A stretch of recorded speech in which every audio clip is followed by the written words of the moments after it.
राष्ट्रीय स्वयंसेवक संघ यानी आरएसएस अपने विरोधियों को, अपने आलोचकों को कड़ा और करारा जवाब देना जानता है।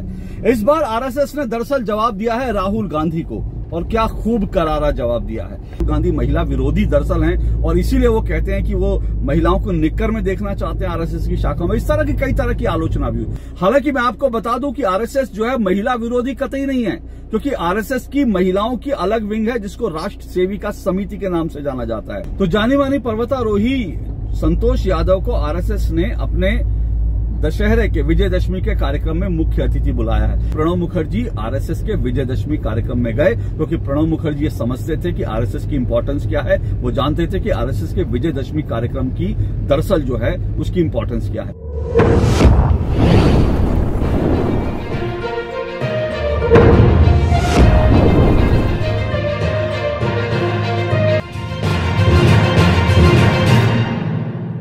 राष्ट्रीय स्वयंसेवक संघ यानी आरएसएस अपने विरोधियों को, अपने आलोचकों को कड़ा और करारा जवाब देना जानता है। इस बार आरएसएस ने दरअसल जवाब दिया है राहुल गांधी को, और क्या खूब करारा जवाब दिया है। राहुल गांधी, आप जानते हैं कि राहुल गांधी ने आरएसएस पे कई बार हमले किए हैं और वो तो लगातार कहते हैं कि आरएसएस जो है देश को तोड़ रहे हैं। लेकिन आरएसएस को लेकर राहुल गांधी का एक हमले का कारण हमेशा ये रहा है, वो कहते हैं कि आपने कभी मोहन भागवत को किसी लड़की के साथ देखा है, कहीं किसी महिला के साथ देखा है। राहुल गांधी जब ये उदाहरण देते हैं तो वो बाकायदा गांधी जी की बात करते हैं और कहते हैं कि आप देखते होंगे गांधी जी जब चलते थे उनके साथ जो है महिलाएं होती थी, उनके साथ एक महिला इधर एक महिला इधर, उनके कंधे पे हाथ रख के चलते थे। लेकिन क्या आपने कभी मोहन भागवत को किसी महिला के साथ देखा है? उन्होंने ये भी कहा कि क्या कभी आपने, राहुल गांधी ये भी कह चुके हैं कि क्या कभी आपने आरएसएस की शाखा में किसी महिला को नेकर पहने हुए शाखा अटेंड करते देखा है। हालांकि राहुल गांधी ने जिस तरह का उदाहरण देते हुए आरएसएस की आलोचना की, उसको लेकर के राहुल गांधी की बहुत जो है आलोचना उनकी हुई और कई लोग उनके इन उदाहरणों पर बहुत हंसे भी। बीजेपी के कई नेताओं ने तो राहुल गांधी पर इस तरह से प्रहार किया कि राहुल गांधी महिला विरोधी दरअसल हैं और इसीलिए वो कहते हैं कि वो महिलाओं को निक्कर में देखना चाहते हैं आरएसएस की शाखा में। इस तरह की कई तरह की आलोचना भी हुई। लेकिन बड़ी बात क्या है? बड़ी बात यह है कि आरएसएस ने बाकायदा राहुल गांधी की इन आलोचनाओं को भी बहुत गंभीरता से लिया। आरएसएस के अंदर एक चिंतन हुआ, मनन हुआ कि किस तरह से आरएसएस को महिला विरोधी प्रोजेक्ट किया जा रहा है। आप जानते हैं कि आरएसएस दुनिया का सबसे बड़ा स्वयंसेवी संगठन है और इसकी स्थापना को पूरे 100 साल जल्द ही होने जा रहे हैं। 97 साल हो गए आरएसएस की स्थापना को और 1925 में आरएसएस की स्थापना हुई थी। लेकिन आरएसएस ने कहीं ना कहीं महसूस किया कि क्या आरएसएस की छवि जो है महिला विरोधी प्रोजेक्ट कर रहे हैं उसके विरोधी। राहुल गांधी ने क्या आरएसएस को महिला विरोधी प्रोजेक्ट करने की कोशिश की है? इस बात को लेकर आरएसएस के अंदर जो है गहन चिंतन मनन हुआ होगा, ऐसा जरूर हुआ होगा।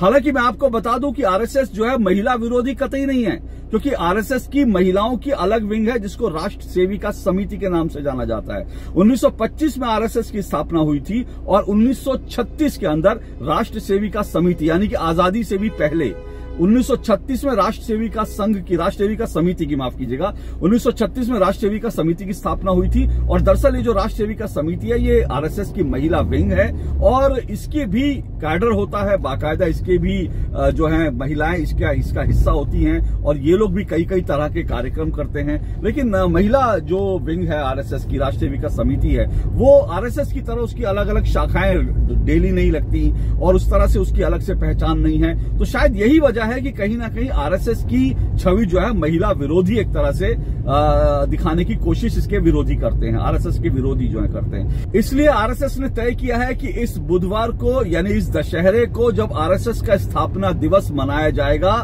तो नागपुर में जो मुख्य कार्यक्रम होगा जिसको आरएसएस के सरसंघ चालक मोहन भागवत जो है संबोधित करते हैं, उस मुख्य कार्यक्रम में जो मुख्य अतिथि हैं वो और कोई नहीं, वो महिला होंगी। तो जानी मानी पर्वतारोही संतोष यादव को आरएसएस ने अपने दशहरे के विजयदशमी के कार्यक्रम में मुख्य अतिथि बुलाया है। अब इसके कई मैसेज हैं, मैं इन मैसेजों की बात करूं उससे पहले आपको ये बता दूं कि आरएसएस का जो ये मुख्य कार्यक्रम है जो विजयदशमी है, क्योंकि विजयदशमी के दिन ही दरअसल 1925 में आरएसएस की स्थापना हुई थी, इसलिए आरएसएस जो है विजयदशमी के पर्व को बहुत बड़े पैमाने पर मनाता है। और इस दिन जो है विजयदशमी के दिन सरसंघ चालक जो हैं वो अपना संबोधन जो देते हैं वो संबोधन अपने आप में बहुत अहम होता है, बहुत उसके मायने होते हैं, क्योंकि उस संबोधन में जो सरसंघ चालक हैं वो दरअसल आरएसएस की दशा और दिशा जो है उसको लेकर एक संदेश देते हैं। और अक्सर आप देखते हैं कि ये जो विजयदशमी के कार्यक्रम जो होते हैं, जिसका आयोजन नागपुर में होता है, इसका लाइव प्रसारण तमाम न्यूज चैनल दिखाते हैं, पूरे देश और दुनिया में इसका लाइव प्रसारण दिखाया जाता है, इसलिए क्योंकि इससे पता चलता है कि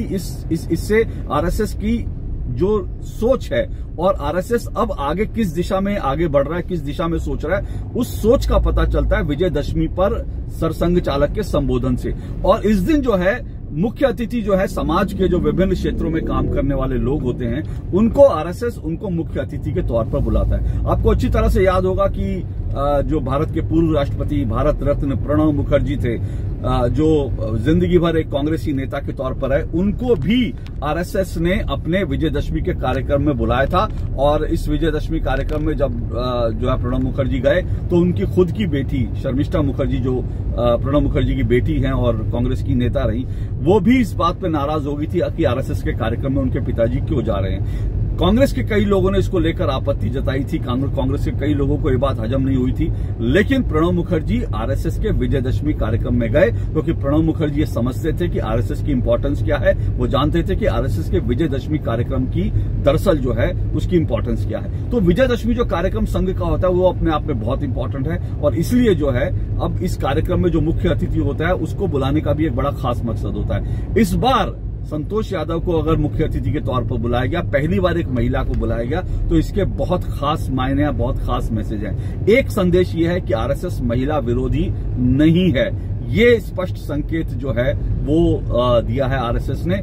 दूसरा संकेत यह है, संतोष यादव, आरएसएस के ऊपर यह भी ठप्पा लगता है, यह भी कहा जाता है कि आरएसएस ब्राह्मणवादी संगठन है, उच्च ब्राह्मण वर्ग जो हिंदुओं के जो उच्च वर्ग है, जो कथित रूप से उच्च वर्ग है, ब्राह्मण जिनको कहते हैं, वो कहते हैं कि ये तो ब्राह्मणवादी सोच का संगठन है और ये दलितों का और ये पिछड़ों का जो है रिप्रेजेंटेशन नहीं करता, दलित और पिछड़ों को आरएसएस में कोई जगह नहीं मिलती। हालांकि आरएसएस में कई दलित नेता जो हैं उच्च पदों तक पहुंचे हैं और आरएसएस में कोई भेदभाव नहीं होता, आरएसएस छुआछूत को नहीं मानता, बिल्कुल यकीन नहीं करता।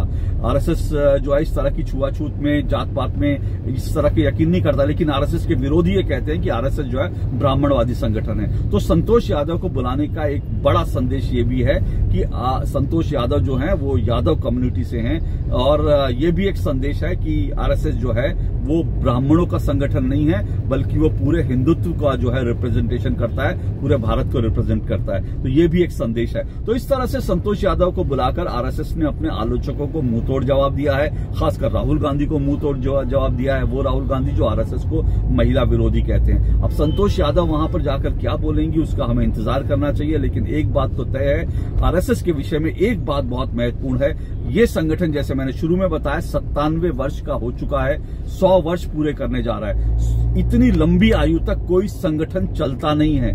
बड़े बड़े संगठन खड़े होते हैं और एक बार उसके बाद अपना टर्म पूरा करके संगठन खत्म हो जाते हैं। कांग्रेस 100 साल से ज्यादा पुरानी होगी। आज देखिए कांग्रेस की क्या दुर्गति हो रही है, वो अपने आप को चीजों को बदल नहीं पा रही है, समझ नहीं पा रही है। लेकिन आरएसएस जैसा संगठन जिसको लगातार, जिस पर प्रहार होते रहे हैं, जिस पर कभी प्रतिबंध के प्रहार होते रहे हैं, कभी उसके नेताओं की हत्या होती रही है, कभी आरएसएस की आइडियोलॉजी को खत्म करने की कोशिश होती रही है मीडिया में, कभी आरएसएस का मीडिया में, दुनिया भर के मीडिया में आरएसएस का जिस तरह से प्रोजेक्शन किया जाता है, वो सब चीजें हैं। इन सब के बावजूद अगर आरएसएस आज सर्वाइव कर रहा है तो एक बड़ा कारण आप समझिए, वो ये है कि आरएसएस जो है वक्त के साथ अपने अंदर, अपने संगठन में, अपने सोच में, विचार में बदलाव लाना जो है वो स्वीकार करता है। आरएसएस कभी बदलावों से, परिवर्तन से भागता नहीं।